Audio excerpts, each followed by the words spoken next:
Welcome to the Deep Dive. Today, we're taking a look at life abroad, specifically through the eyes of women in Vietnam. We've got some really compelling insights from someone, Emily, who's called Vietnam home for years, shared her personal journey. Our mission here, our goal in this deep dive is really to pull out the most important nuggets for you. Daily life, culture. What's surprising for women navigating this, incredibly vibrant country? Okay, let's unpack this. Yeah, it's amazing how those personal stories like Emily's, they really shine a light on the bigger picture, don't they? That's Gives it. you that practical insight if you're thinking about living overseas, and it really makes you think about how, your environment shapes you. Right, especially when you step way outside your comfort zone, how it forces you to adapt, really. Exactly, and grow in ways you might not expect. Okay, so let's kick things off with something really fundamental. Safety. Emily's reflections on this were, powerful. She talks about this incredible feeling of security, like walking home late at night in cities like Hanoi or Da Nang and feeling genuinely unthreatened. Right. She even said it felt safer than a lot of Western cities, which, for many women listening, that probably sounds pretty striking. It really does, and that foundational sense of safety. It's not just about, not feeling scared. It actually empowers women. How so? Well, it frees you up, right? To explore more independently, to engage with the place without always looking over your shoulder. Emily's experience points to this general vibe in Vietnamese cities where women often feel respected, kind of unbothered in public. Okay.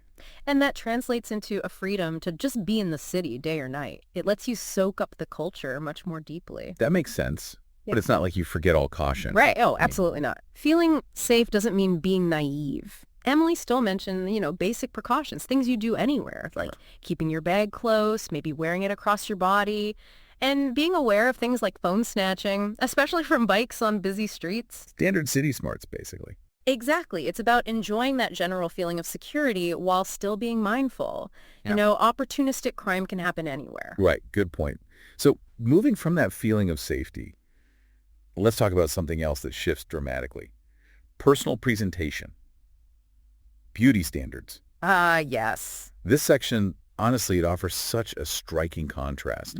Emily mentioned local friends gently teasing her for getting too tanned. Chuckles slightly. She called it a complete 180 from Western norms, where, let's face it, many of us actively try to get some sun. It's a huge reversal, isn't it? Totally. So Yeah. what does that mean day to day? How does that cultural difference play out when you're living there? Well, what's fascinating is just how deep that preference for lighter skin runs in Vietnamese culture. It influences so much. Like fashion. Fashion, daily routines. I mean, while we might see a tan as healthy or outdoorsy, lighter skin there is traditionally linked to femininity, maybe even status. So you see people actively avoiding the sun. Definitely. You'll see women especially wearing long sleeves, even gloves on bright sunny days, using umbrellas purely for sun protection, not just rain. It's very visible. Wow. So yeah, you have to adapt to, or at least understand, this completely different aesthetic. It can definitely make you look at your own tanning habits differently. I bet. But there's a fantastic flip side to this focus on appearance and sort of self-care. Well. Emily raved about the spa culture, how amazing and affordable it is. Oh, okay. Yeah, think really accessible facials, wonderful massages, getting your nails done, often for way less than you'd pay back home. So self-care becomes really easy. Surprisingly easy, yeah. It can become a regular part of your routine without feeling like a huge splurge. It's a definite perk. Okay, from spas to something that always gets people curious, dating and relationships. Relationship landscape. Emily shared her experiences with both local Vietnamese men and also foreign expats. She found local guys often very sweet, generous, but she also mentioned significant cultural gaps, especially around traditional gender roles. Right. Can you unpack that a bit? What do those gaps actually look like in a relationship? Sure. I think the key thing is how these deeply ingrained cultural ideas about gender roles can really shape a relationship, sometimes in ways that aren't obvious at first. Thusly. Yeah, very subtly. Emily's example about a partner expecting her to eventually stop working if they got serious. That wasn't like a demand up front. How does she know that? It came through in patterns. Him always insisting on paying, always making the decisions.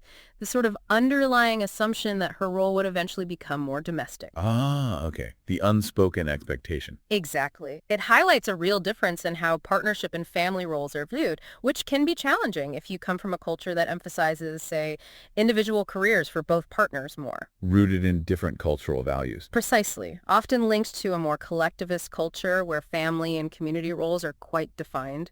And the big takeaway there is just how vital open communication is. You really need to talk about this stuff. You do, especially when assumptions might be flying under the radar. Now, she also talked about dating expats, right? Yeah, she called it hit or miss. Which sounds about right for many expat scenes, honestly. You often get a mix of people. Some might be more transient, maybe looking for short-term fun. Passing through. Yeah, or just filling time while they're there. So like in many expat communities, it often comes down to needing to filter a bit more for maturity and finding people looking for the same thing you are. Makes sense. Okay, moving beyond personal life, let's look at professional experiences. This is a big one for women, considering a move. Do women feel respected in the workplace in Vietnam? Emily's take was interesting. She said it's kind of nuanced, depends on the environment. Right. In international companies, she felt there was generally, equality. But what about more traditional Vietnamese companies? How does it differ there? Yeah, that distinction is really key. Traditional Vietnamese workplaces can definitely be more hierarchical, often male-led. You see more men in the top positions. Right. But, and this is crucial, Emily was really emphatic that Vietnamese women are incredibly strong and smart, and they really get things done. So competence speaks volumes. Absolutely. Her observation was that even if they aren't always in the most visible leadership roles, they often carry huge amounts of responsibility. They're frequently the ones, behind the scenes running everything with quiet confidence. The hidden powerhouses. Exactly. It really highlights that professional respect and leadership can look different in different cultures. It's not always about having a loudest voice or the fanciest title. It's about capability and resilience. Precisely. Yeah. Her perspective really underscores their massive, if sometimes understated, influence in the Vietnamese professional world. They are absolutely essential, even if the org chart doesn't always reflect it immediately. That's a really valuable insight. Okay, finally, let's talk about something essential for anyone living abroad. Community. Connection. The support network, so important. Emily really stressed how crucial female friendships are in that expat context. She talked about finding women who just get what you're going through. Understanding the specific ups and downs of navigating a new culture as a woman far from home. That shared experience is vital. And she said there are lots of ways to find that community, like Facebook groups, brunch clubs. Book clubs, yeah. She mentioned quite a few options. It shows that people are actively building these networks. So what does this tell us about finding your feet and really thriving abroad, especially for women? I think the main point is just how vital it is to actively build that support system. You can't just wait for it to happen. You have to seek it out. Right, because when you're miles from your usual network, these friendships become your lifeline. They provide that understanding, that encouragement.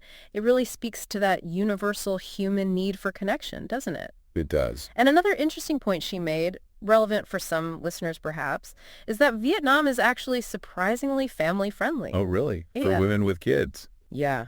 She mentioned affordable childcare being a big plus, lots of family-oriented cafes and activities. And that sense of community often extends to families, too, especially in the bigger cities like Hanoi or Saigon. So it's manageable, raising a family there? Her take was that it's very doable, which is probably really encouraging for women thinking about making that move with children. It paints a picture of, genuine support. Okay, so wrapping this all up. Yep. What's the bottom line for you if you're a woman maybe thinking about Vietnam or just curious about these kinds of global experiences? Emily's final advice was pretty straightforward, wasn't it? Yeah. Just do it. Chuckles. Yeah, pretty direct. She's clear it won't always be easy. I mean, it's a big move. But the growth, immense. Finding beauty, tackling challenges, making those connections. The transformative potential. Exactly. Her advice boils down to be open, stay aware, and build your circle. It really does sound like a potentially life-changing experience waiting. I think the big insight from her whole story is really powerful. It's about how embracing those cultural differences, and actively building strong personal connections. That's the key. That's the key to truly thriving in a new place, wherever it is. And it's a great reminder that understanding a place, really understanding it, means seeing it through different eyes. especially the eyes of the women who choose to build a life there. That's a perfect place to leave it. And hey, if you enjoyed this deep dive, maybe consider buying me a coffee. You can just scan the QR code in the podcast cover art. It really helps us keep this deep dive series going. So thank you for considering it.